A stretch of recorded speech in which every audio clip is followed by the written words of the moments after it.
Hey, I was supposed to jump out of this to kind of scare you, but it turns out that's funnier on paper than it is in practice, so I hope you don't mind too much. Boy, I got a lot of plastic here, and don't worry, I'm gonna be putting it in a recycling bin because I'm not a sociopath or some kind of libertarian. But here's the thing. Most of this plastic will end up in a landfill, or burned, or in the ocean. And that's because most plastic is not recyclable. Oh, but it's got the recycling symbol right on it. This is the recycling symbol created in 1970. And this is a resin identification code created by the plastics industry in 1988 to trick people into thinking plastic was recyclable and therefore may be okay for the environment. Plastic recycling is a lie to sell more plastic. I'm Raleigh Williams, climate science grad student and guy who couldn't find a men's jumpsuit that fit him, but a women's jumpsuit is actually kind of working for me. And I hate to say this, but plastic recycling is an actual scam. Welcome to Climate Town. The beginning of the plastic recycling as a scam story starts with World War II. Do I have your attention now, everybody's dad? Anyway, at the beginning of the most camera-ready war in history, the US government felt that a flexible, lightweight material might really help our boys give the Jerry's the old piss and vinegar. So the government forced early plastics companies to work together, to crank out plastic, and to have little slumber parties where they shared their plastic-making secrets. And the modern plastic industry was born. Also, Brad totally has a crush on you. Oh my God, no he doesn't. Yes, he does, he told me. Shut up. He told me. Since plastic is made out of oil and natural gas, plastic companies sprang out of existing fossil fuel corporations and their hot cousins, the chemical industry. And the nightmare lobby industry group, the Society of the Plastics Industry, was born. And I'm pretty sure that's the last we'll be hearing of them in this video about how the plastic industry scammed America. Anyway, it was their job to get the American consumer, a group of people who had never really bought plastic, to start buying a shit ton of plastic. Lucky for them, plastic kicks ass. Plastic was lightweight, cheap, it performed better than other substances, and it had the ungodly power of the fossil fuel industry behind it. Basically, plastics blew through America like measles at an anti-vaxxer water park. But when Americans were saving their plastic to reuse it, lobby groups just bought advertisements telling them, throw it out every time, we'll just make more plastic out of our unlimited, consequence-free supply of fossil fuels. And that's when plastics came up against their first big hurdle. On April 22nd, 1 in every 10 Americans took part in rallies. The public outcry on that first Earth Day led to political action. Well, that actually wasn't going to work for the plastics industry, but they had a compromise they felt would work for everybody. They'd lie. So the plastics industry, fossil fuel corporations, and a number of other companies formed a front group called Keep America Beautiful. They got an Italian guy, dressed him up like a Native American stereotype, and then shot this commercial.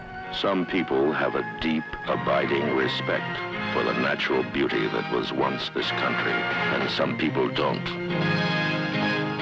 People start pollution. People can stop it.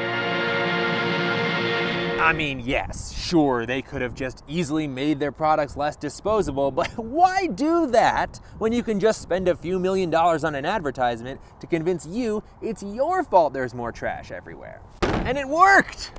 For a while. See, the old depressed Italian maneuver got people to start throwing their trash in trash cans and even started some regional recycling programs. But when a louder call to end single-use items like plastic cropped up in 1987, the plastics industry decided it was time to take another trip to Scamville, where they were pleasantly surprised to find they were already the mayor. Okay, do you remember the Society of the Plastics Industry? Oh my God, they're back? Wow. Well, anyway, they genuinely did want recycling to work. So they looked into it in the 1980s and discovered, to their horror, that plastic can't really be recycled. The same chemical properties that make it moldable and flexible also make it degrade after 1 or 2 uses. I mean, that's not a recycle, that's a re-loop-de-loop. But even worse than any of that, recycling is expensive and labor-intensive, and making new plastic from fossil fuels is almost always cheaper forever. Plastic industry documents clearly concluded that there were no effective market mechanisms for mixed plastic, and that there is serious doubt that it can ever be made viable on an economic basis. There was never an enthusiastic belief that recycling was ultimately going to work in a significant way. I think they knew that the infrastructure wasn't there to really have recycling amount to a whole lot. But even though they knew recycling had zero chance of stopping plastic from just f***ing the world, they knew that if they could get people to believe recycling worked, they might have a chance of stopping an actual plastic ban.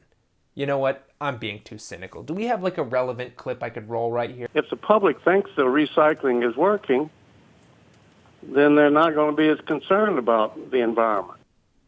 Well, that's not good.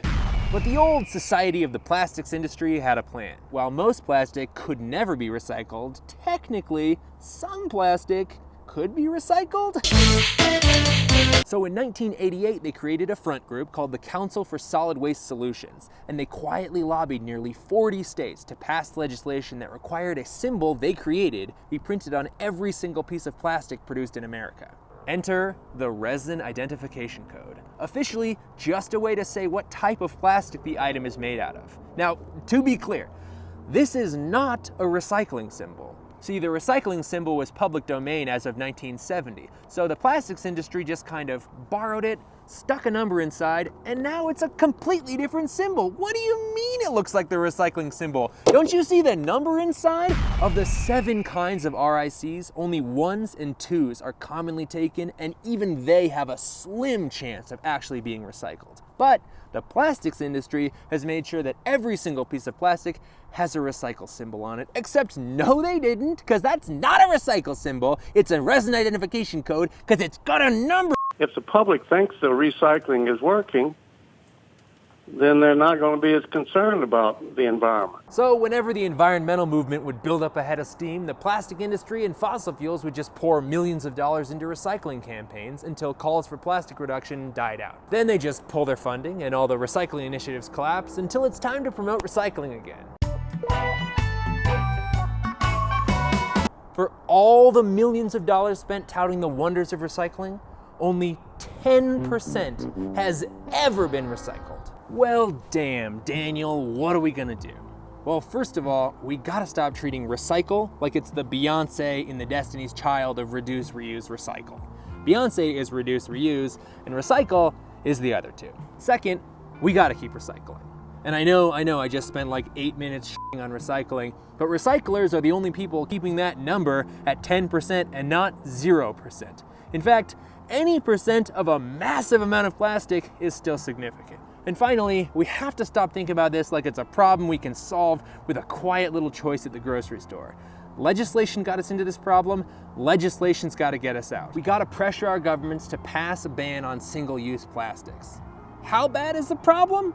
Oh, great question. The plastic lobby has actually passed legislation preemptively banning plastic bans. That's right, it's a ban, and it's going to murder our planet if we can't get a hold of our legal system. It's gonna take a group of people working together, so please, be one of those people. In the description of this video is a list of all the active plastic legislation and the groups behind it.